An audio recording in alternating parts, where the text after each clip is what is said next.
Jacob envoie Joseph trouver ses frères qui font paître les troupeaux à Sichem pour rapporter comment ils se portent. Joseph voyage vers le nord sur le chemin de Sichem.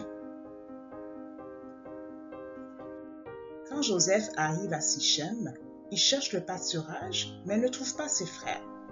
Alors il rencontre un homme qui lui dit qu'il a vu ses frères et qu'ils allaient vers Dothan pour trouver de nouveaux pâturages. Ses frères jaloux aperçoivent Joseph venir de loin. Ils complotent de le faire mourir, de jeter son corps dans une citerne et puis de dire qu'une bête féroce l'a dévoré.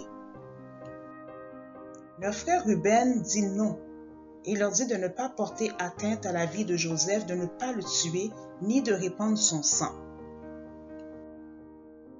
Alors les frères de Joseph décident de ne pas le tuer, mais de le jeter dans une citerne. Ils avaient l'intention de le sortir de la citerne en cachette un peu plus tard. Lorsque Joseph arrive près d'eux, les frères de Joseph l'attrapent et le dépouillent de sa tunique splendide. Alors ils le jettent dans une citerne. Cette citerne était vide, il n'y avait pas d'eau. Alors que les frères de Joseph sont en train de manger, ils voient venir vers eux une caravane de marchands ismaélites qui venaient de Galaad. Leurs chameaux étaient chargés de parfums, de baumes et de myrrhe qu'ils devaient emmener en Égypte. Mais Ruben n'était pas avec ses frères en ce moment-là.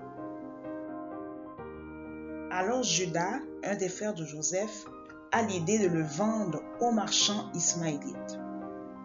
Les frères de Joseph sont en accord avec son plan et ils vendent Joseph pour 20 pièces d'argent.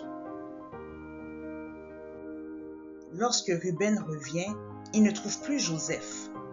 Quand il découvre ce qui s'est passé, il déchire ses vêtements en signe de désespoir. Il a peur d'être accusé. Les marchands ismaélites emmènent Joseph vers le sud, en Égypte.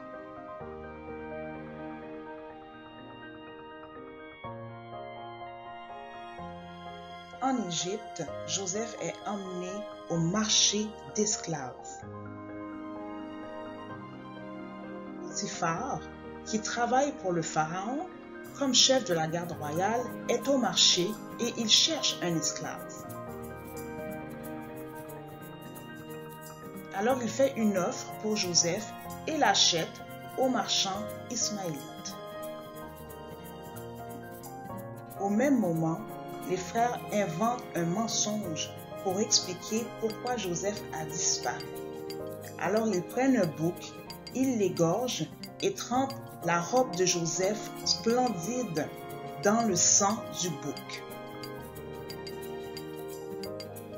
Ils retournent à leur père Jacob pour montrer la tunique tachée de sang. Jacob croit que Joseph a été tué par une bête féroce.